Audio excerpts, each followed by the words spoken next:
A ver, cada año el gobierno de México saca lo que es básicamente su mapa financiero, la Ley de Ingresos de la Federación. Este documento es clave porque nos dice de dónde planea sacar cada peso, cuánto va a tener que pedir prestado y, en esencia, cuál es el rumbo económico del país.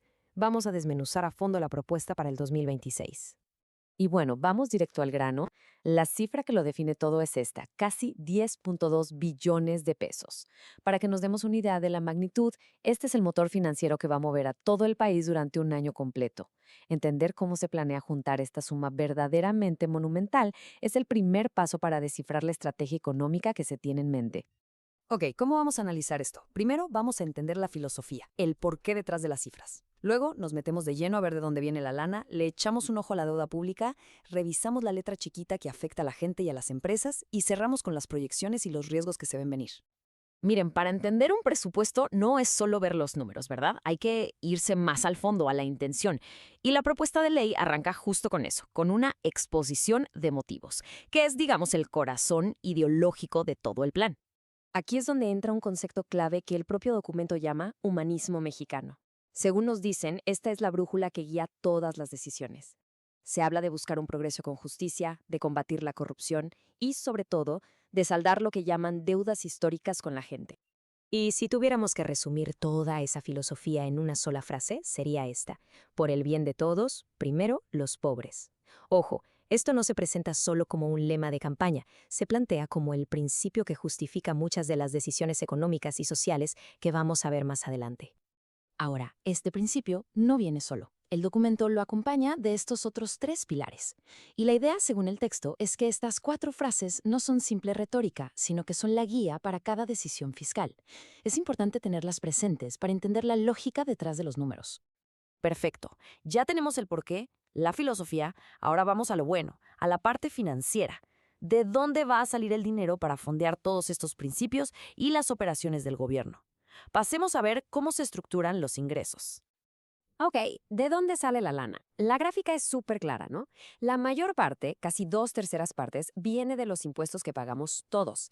El resto depende muchísimo de cómo les vaya a las grandes empresas del Estado, como Pemex y CFE, lo cual, claro, siempre mete un factor de riesgo a la ecuación. Y si le ponemos lupa a esos impuestos, vemos a los dos pesos pesados. El impuesto sobre la renta, el ISR, que es el que se cobra sobre las ganancias, y el IVA, que pagamos en casi todo lo que compramos. Juntos son la columna vertebral de toda la recaudación del país.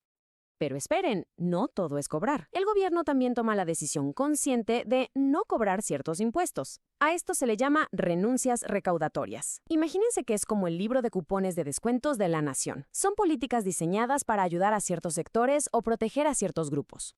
Y no estamos hablando de centavos, ¿eh? La escala de estos perdones fiscales es gigantesca. Fíjense nomás en el IVA a los alimentos. El gobierno deja de recibir más de medio billón de pesos por mantener la tasa cero. Esto nos muestra cómo una sola decisión de política, como no encarecer la canasta básica, tiene un impacto financiero brutal.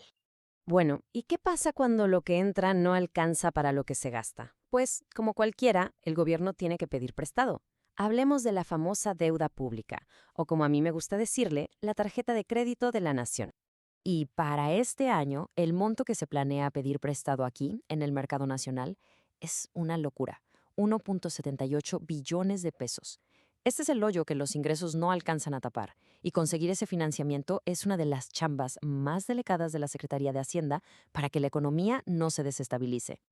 Ahora, capítulo aparte, uno que siempre da de qué hablar: Pemex. La petrolera necesita su propio tanque de oxígeno financiero.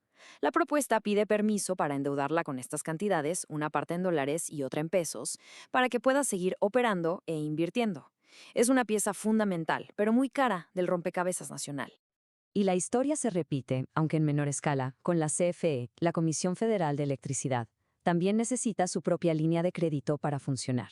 Estas cifras nos dejan ver clarísimo hasta qué punto el Estado necesita endeudarse para mantener a flote a sus dos gigantes energéticos. Pero, a ver, más allá de las cifras enormes, lo que de verdad importa es la estrategia detrás. Y el plan es muy claro. La apuesta es por la deuda interna, en pesos. ¿La razón? Blindarse. Se busca evitar que una subida del dólar o de las tasas de interés en el mundo ponga en jaque las finanzas del país. Es una apuesta, en toda regla, por la estabilidad. Ok, ya vimos los números grandotes. Pero, como siempre, el diablo está en los detalles, en la letra chiquita de la ley. Vamos a ver cómo nos afecta esto en el día a día, a las personas y a las empresas. La pregunta del millón, claro, ¿hay algún tipo de ayuda, de incentivo fiscal en esta propuesta? Y la respuesta es que sí, pero están muy enfocados en sectores específicos. Si le echamos un ojo a la lista, vemos un patrón muy claro. Los apoyos van dirigidos a sectores productivos bien específicos. Por ejemplo, hay ayuda para el campo y el transporte con el tema de los combustibles y peajes. Hay beneficios para la pequeña minería y hasta un pequeño guiño al sector cultural con las deducciones para los que venden libros. Otro tema súper relevante hoy en día, la economía digital. Crece y obviamente la ley tiene que ponerse al día. ¿Qué hay de nuevo para las plataformas digitales? Aquí la propuesta busca tapar un hueco importante. La idea es ampliar la obligación de retener el IVA. Ya no solo aplicaría para individuos, sino también para empresas y vendedores del extranjero que usan estas plataformas para vender en México. El objetivo es bastante claro, que todos paguen parejo y reducir la evasión fiscal. Muy bien. Ya recorrimos la filosofía, los ingresos, la deuda y la letra pequeña. Para ir cerrando, vamos a dar un paso atrás para ver el panorama completo y qué es lo que la propia propuesta proyecta para el futuro. El mismo documento se aventura a hacer un pronóstico.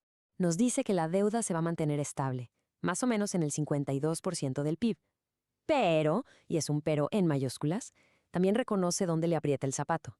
El mayor riesgo, fíjense, no está aquí adentro, sino allá afuera.